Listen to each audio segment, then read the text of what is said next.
తెలంగాణలో కొత్త సర్పంచ్లకు బిగ్ టాస్క్. నర్సంపేట వేదికగా సీఎం రేవంత్ కీలక ప్రకటన.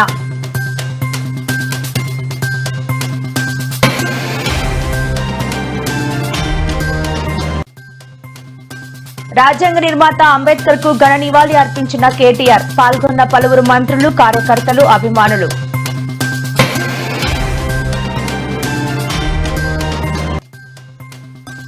ఇండిగో విమానాల రద్దుతో హైదరాబాద్ ఎయిర్పోర్ట్ లో దారుణ పరిస్థితి.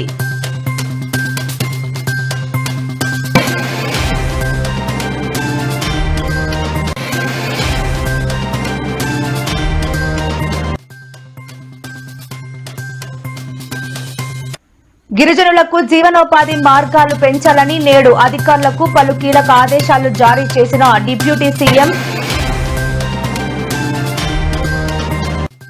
నేడు సింహాచలం శ్రీ వరాహ లక్ష్మీ నరసింహస్వామి కుటుంబ సమేతంగా దర్శించుకున్న ఏపీ హోంమంత్రి అనిత.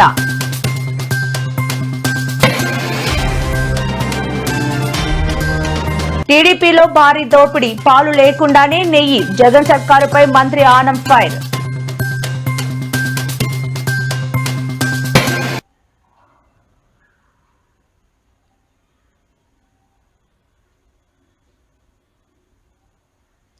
ప్రజాపాలన, ప్రజా విజయోత్సవాల్లో భాగంగా వరంగల్ జిల్లా నర్సంపేటలో పలు అభివృద్ధి పనులకు ముఖ్యమంత్రి రేవంత్ రెడ్డి శ్రీకారం చుట్టారు.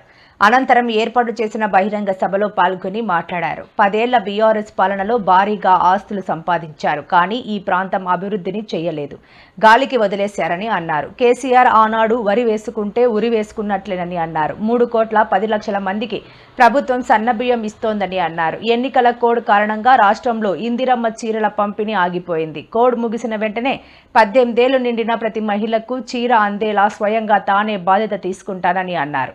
గ్రామాల్లో చీరలు మహిళలకు చేర్చే బాధ్యత సర్పంచ్లే తీసుకోవాలని సీఎం రేవంత్ రెడ్డి సూచించారు. సర్పంచ్లతో కూర్చున్నాడు, మనకు మంచి రోజులు వస్తాయని. 2 సర్పంచ్లను పిలుచుకున్నాడు, 4 వార్డు మెంబర్లను పిలుచుకున్నాడు. నిజంగానే ఆయన పరిస్థితి చూస్తే దీనావస్థ. పాపం ఒకప్పుడు బాగానే బతికినోడు. నిన్న చూస్తే సర్పంచ్ను 4 వార్డు మెంబర్లను కూర్చొని, అయ్యా బిడ్డ మనకు మంచి రోజులు వస్తాయని. ఆయనను చూస్తే నాకు సామెత గుర్తొచ్చింది. మూలుగుడేమో మున్పటోలేనేమో, మందేమో ఎప్పటోలేనే అని వెంకటి పెద్దోళ్ళు చెప్పారు. ఏదైనా పని చెప్తేనేమో మూలిగేటోడంట. మందు ఉన్నది రా దావత్ అంటే నాకు కావాల్సిందే, నాకు ఆపు కావాలి, పుల్లు కావాలని. మూడుగుడేమో మున్పటోలేనేమో, మందేమో ఎప్పటోలేనే అని నిన్న ఆయన మంచి రోజులు వస్తాయంటున్నాడు. మీరందరూ పోయి నాగార్జున సాగర్లలో లేకపోతే శ్రీశైలంలో బండ కట్టుకొని దుంకినా మీ శవాలను నెక్కిస్తాం తప్ప ఎస్ఎల్బీసీ పూర్తి చేస్తాం. ఎస్ఎల్బీసీ కాదు, ఈ ప్రాంతానికి రావాల్సిన డిండి ప్రాజెక్టు ఆనాడు మంజూరైతే ఈనాటి వరకు పడావు పెట్టారు. డిండి ప్రాజెక్టును పూర్తి చేయించే బాధ్యత పెద్దలు ఉత్తమ్ కుమార్ రెడ్డి గారు తీసుకున్నారు.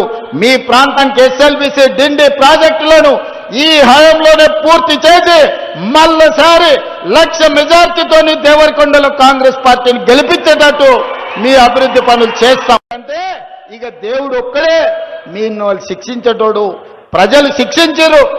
ఆలోచన చేయండి. చంద్రశేఖరరావు గారు నిన్న సర్పంచ్లతో కూర్చున్నాడు, మనకు మంచి రోజులు.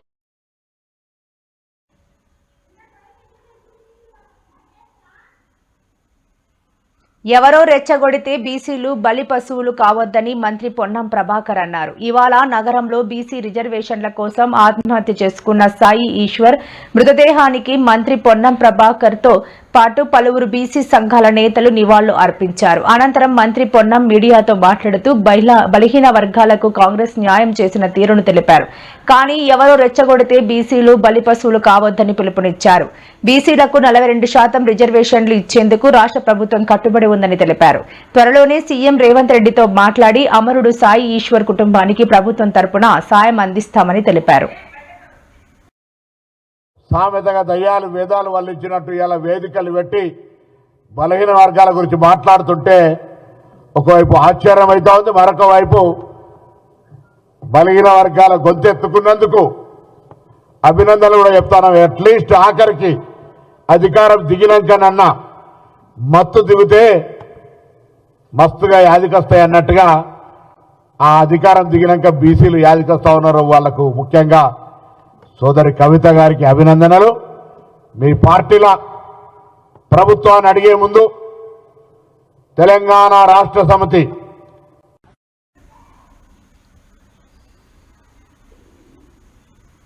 ఇండిగో విమానాల రద్దుతో ప్రయాణికులు తీవ్ర ఆందోళన చెందుతున్నారు. నేటితో 4వ రోజు సైతం ఇండిగో విమానాలు రద్దయ్యాయి. దీంతో ఎయిర్పోర్టులో దారుణమైన పరిస్థితులు కనిపిస్తున్నాయి. హైదరాబాద్ ఎయిర్పోర్ట్ అయితే రైల్వే స్టేషన్ను తలపిస్తోంది. రైల్వే స్టేషన్లో ప్రయాణికుల రద్దీ ఎలా ఉంటుందో, బ్యాగులు ఎక్కడ పడితే అక్కడే ఎలా ఉంటాయో అలాంటి గందరగోళ పరిస్థితి దర్శనమిస్తోంది. ఎయిర్పోర్టు కిక్కిరిసిపోవడంతో ప్రయాణికులు తీవ్ర ఇబ్బందులు పడుతున్నారు. ఇక నేడు దేశవ్యాప్తంగా దాదాపు 1000 విమానాలు రద్దయినట్టు తెలుస్తోంది. పరిస్థితిని సాధారణ స్థితికి తీసుకువచ్చేందుకు ఇండిగో ప్రయత్నిస్తోంది. కొన్ని విమానాలను ఆలస్యంగా నడిపి ప్రయత్నం చేస్తోంది.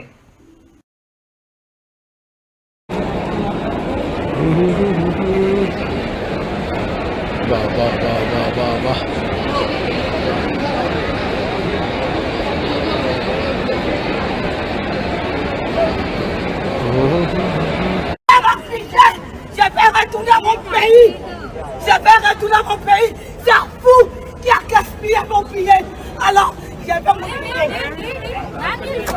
Je vais mon billet. Je vais mon billet. Je vais retourner en France. Je vais. Personne. Je vais retourner en France. Je vais mon billet. Tout le monde, ils ont tout cancellé. Ils ont tout cancellé. Quand ils cancellent, il faut occuper des gens. Il faut occuper des gens. Il n'y a rien à manger. Il n'y a rien à dormir. Je vais mon billet.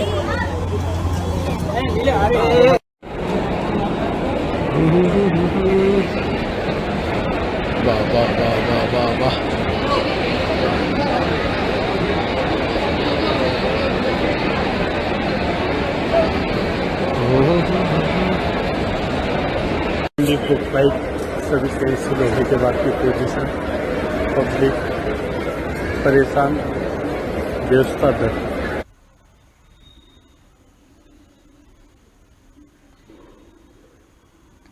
భారత రాజ్యాంగ నిర్మాత Babasaheb doctor BR Ambedkar వర్ధంతి సందర్భంగా ఆ మహానీయుడికి BRS working president KTR ఘనంగా నివాళులు అర్పించారు. హైదరాబాద్ నగరం నడిబొడ్డున 125 ఫీట్ల అంబేద్కర్ విగ్రహాన్ని ఏర్పాటు చేయడమే కాకుండా నూతన తెలంగాణ రాష్ట్ర సచివాలయానికి రాజ్యాంగ నిర్మాత పేరు పెట్టి కేసీఆర్ వారికి సమున్నత గౌరవం కల్పించారని వెల్లడించారు. బాబాసాహెబ్ అంబేద్కర్ వర్ధంతి సందర్భంగా వారి ఆశయాల సాధనకు పునరంకితమవుతున్నామని తెలిపారు. మన రాష్ట్రంలో మీకు తెలుసు, ఇప్పుడు ఇక్కడ మా మున్సిపల్ జిహెచ్ఎంసీ నుంచి మాట్లాడిన తమ్ముడు బాలకృష్ణ కదా, బాలకృష్ణ ఒక మాట అన్నాడు, అడగకుండానే 3 సార్లు జీతం పెంచిండు కేసీఆర్ గారు అని చెప్పిండు. ఎందుకు పెంచిండు కేసీఆర్ గారు? చప్పట్ల కోసం చెప్తలేను. ఎందుకు పెంచిండు కేసీఆర్? గ్రామ పంచాయతీ పారిశుద్ధ్య కార్మికుల జీతం ఎందుకు పెంచి? ఆ మీటింగ్ యొక్క డిమాండ్ ఒకటే. సరే, కేంద్ర ప్రభుత్వం అంటే మందబలంతో పాస్ చేసింది, రాష్ట్ర ప్రభుత్వం అమలు చేయాల్సిన అవసరం లేదు, అమలు చేయవద్దు అని డిమాండ్ చేస్తూ కాంగ్రెస్ ప్రభుత్వాన్ని నిలదీస్తూ మనం ఈ కార్యక్రమాన్ని రూపొందిద్దాం. ఇక్కడ కాంగ్రెస్ ఎందుకు నిలదీయాలి అని మీరు అడగచ్చు. సింపుల్ సూత్రం, కాంగ్రెస్ ఈ బిల్లులను వ్యతిరేకించింది ఏది పార్లమెంట్లో, మరి అక్కడ వ్యతిరేకిస్తావెట్లా, ఇక్కడ పాస్ చేస్తావెట్లా? సింపుల్. సోనియా గాంధీ స్వయంగా బిల్లును వ్యతిరేకిస్తూ మాట్లాడింది. మరి సోనియా గాంధీ గారు మాట్లాడితే ఇక్కడ రేవంత్ రెడ్డి గారు ఎట్లా ఆమోదిస్తారు, ఎట్లా అమలు చేస్తారు? ఇది చిన్న లాజిక్ పట్టుకోవాలి. ప్రతి జిల్లా కేంద్రంలో ఇదే నినాదంగా తీసుకుందాం. ఖచ్చితంగా రాష్ట్రం ఒకసారి తెలంగాణలో విజయం సాధించినాం అనుకోండి, తెలంగాణలో విజయం సాధిస్తే ఆటోమేటిక్గా ఇది వేరే వాళ్ళకి స్ఫూర్తి అవుతుంది. బెంగాల్లో స్ఫూర్తి అవుతుంది, తమిళనాడులో స్ఫూర్తి అవుతుంది, ఇంకా వేరే రాష్ట్రాల్లో స్ఫూర్తిగా నిలుస్తుంది. ఎందుకంటే ఇది కంకరెంట్ లిస్ట్లో ఉంది.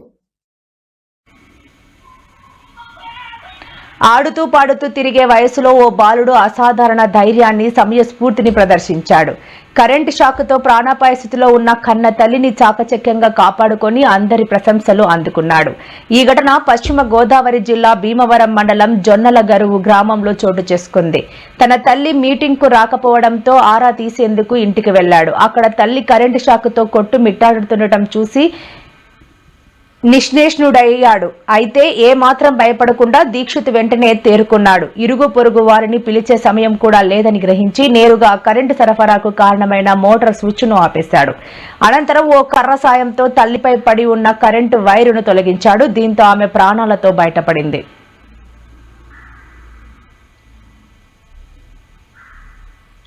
అడవిని నమ్ముకొని బతికే గిరిజనుల జీవన ప్రమాణాలు పెరిగేలా యంత్రాంగం పనిచేయాలని, వారి ఆదాయ మార్గాలు పెంచే విధంగా ప్రత్యేక అభివృద్ధి కార్యక్రమాలను రూపొందించాలని డిప్యూటీ సీఎం పంచాయతీరాజ్ గ్రామీణాభివృద్ధి శాఖ మంత్రి పవన్ కళ్యాణ్ అధికారులకు స్పష్టం చేశారు. అటవీ ఉత్పత్తుల తయారీ, మార్కెటింగ్, ఏకో టూరిజం, పర్యాటకం పెంపు వంటి కీలకమైన అంశాలను ప్రతిపాదికగా తీసుకుని గిరిజన యువతలో నిరుద్యోగ సమస్య లేకుండా చేయాలన్నారు. శనివారం అల్లూరి సీతారామరాజు జిల్లా కలెక్టర్ దినేష్ కుమార్, ఎస్పీ అమిత్ బర్దర్ లతో డిప్యూటీ సీఎం మంగళగిరి క్యాంపు కార్యాలయం నుంచి టెలికాన్ఫరెన్స్ నిర్వహించారు.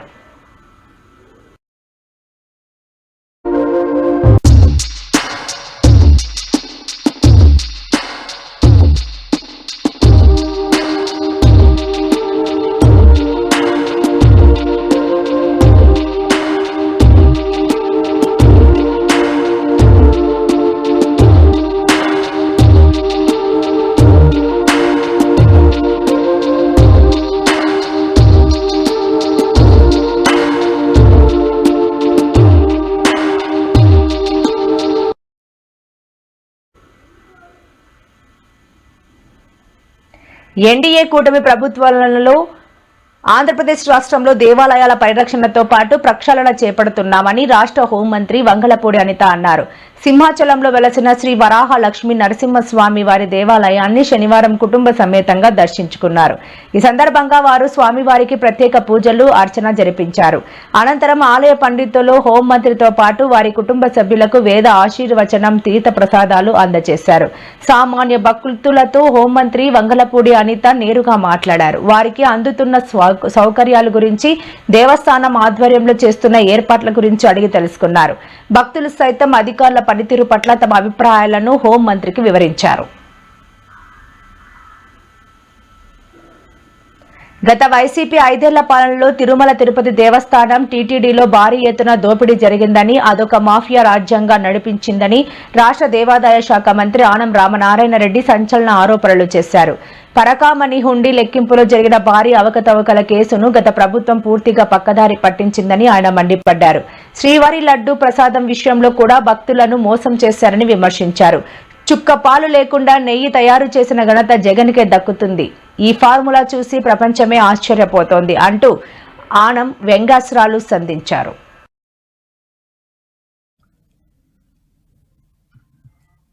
ఈరోజు రాష్ట్రంలో ప్రతిపక్ష హోదా కూడా లేనటువంటి ప్రతిపక్ష పార్టీ నాయకుడి గురించి మాట్లాడాల్సిన పరిస్థితి ఏర్పడడం ఒకంత బాధాకరమైన, ప్రజల కొరకు వాస్తవాలు చెప్పాల్సినటువంటి అవసరం ఉంది. ఈరోజు ప్రతిపక్ష నాయకుని యొక్క పరిస్థితి ఎలా ఉంది అంటే, దొంగే దొంగ దొంగ అంటూ పరిగెట్టిన పరిస్థితి కనబడతా ఉంది. గతంలో 5 సంవత్సరాలు ప్రజాస్వామ్య వ్యవస్థను అడ్డం పెట్టుకొని ప్రజల యొక్క తీర్పుని అగౌరవపరిచే విధంగా తన పరిపాలన గావించి, ఆ పరిపాలన సమయంలో కొన్ని మాఫియాలను పోషించి కొంతమంది దొంగలని తన చుట్టూ పెట్టుకొని రాష్ట్ర ప్రజల్ని నిర్లక్ష్యం. 10 మంది శ్రీ వెంకటేశ్వర స్వామి యొక్క భక్తులు ఆ స్వామిని కొలిచి ఆ స్వామి సన్నిధిలోని ప్రసాదం తీసుకుంటే ఆ లడ్డూ ప్రసాదం వారికి, వారి కుటుంబాలకి ఒక మంచి ఆధ్యాత్మికమైనటువంటి ప్రసాదాన్ని చేశామనేటువంటి ఒక ఆత్మ సంతృప్తి ఉండేది.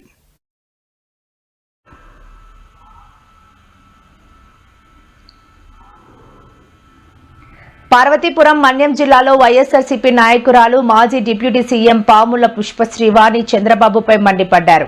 పుష్పశ్రీవాణి మాట్లాడుతూ చంద్రబాబు మొదటిసారి మన్యం జిల్లాకు వచ్చారు. జిల్లాలో పెండింగ్ ప్రాజెక్టులకు నిధులు విడుదల అవుతాయని ప్రజలు ఆశించారు. జిల్లా అభివృద్ధికి కొత్త ప్రాజెక్టులు ప్రకటిస్తారని అనుకున్నారు. కానీ అలాంటివి ఏమీ మాట్లాడలేదు. వైఎస్ జగన్ పాలనలోని పథకాల పేర్లు మార్చడం తప్ప ఈ ప్రభుత్వం ఒక్క పథకమైనా తేల్చిందా? విద్యారంగాన్ని ఈ ప్రభుత్వం నిర్వీర్యం చేసిందని పుష్పశ్రీవాణి తెలిపారు. గ్రామాల్లో కనిపిస్తుందని చెప్పి సందర్భంగా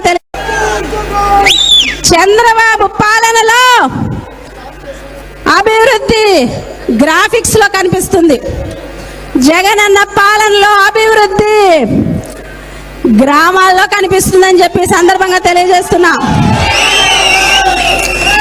చంద్రబాబు నాయుడు గారి విజన్ టెలివిజన్ లో కనిపిస్తుంది. జగనన్న విజన్ విలేజెస్ లో కనిపిస్తుందని చెప్పి సందర్భంగా తెలియజేస్తున్నా. చంద్రబాబువి గోబెల ఆలోచనలు అయితే జగనన్నవి నోబుల ఆలోచనలు అని చెప్పి సందర్భంగా తెలియజేస్తున్నా. అందుకే ఈ రాష్ట్రంలో ఎవరిని అడిగినా జగనన్నే మా నమ్మకం, జగనన్నే మా భవిష్యత్ అంటున్నారు. ఆపు బాబు నాటకం, మీ మాటలన్నీ బూటకం అని చంద్రబాబు నాయుడు గారిని అంటున్నారని చెప్పి సందర్భంగా తెలియజేస్తున్నా.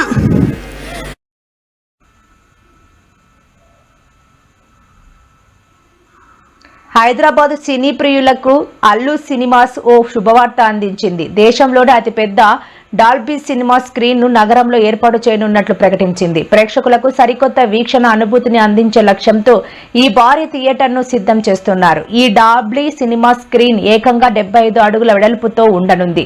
అత్యుత్తమ విజువల్స్ కోసం ఇందులో Dolby vision, Dolby 3D projection టెక్నాలజీని ఉపయోగించనున్నారు. దీనికి తోడు ప్రేక్షకులను కథలో లీనమయ్యేలా చేసి డాల్బీ అట్మాస్ సౌండ్ సిస్టమ్ ను కూడా జత చేస్తున్నారు. వీక్షకులకు ఎలాంటి ఆటంకం లేకుండా సినిమాను ఆస్వాదించేందుకు పిచ్ బ్లాక్ స్టేడియం సిట్టింగ్ ను ఏర్పాటు చేస్తున్నట్లు తెలుస్తోంది.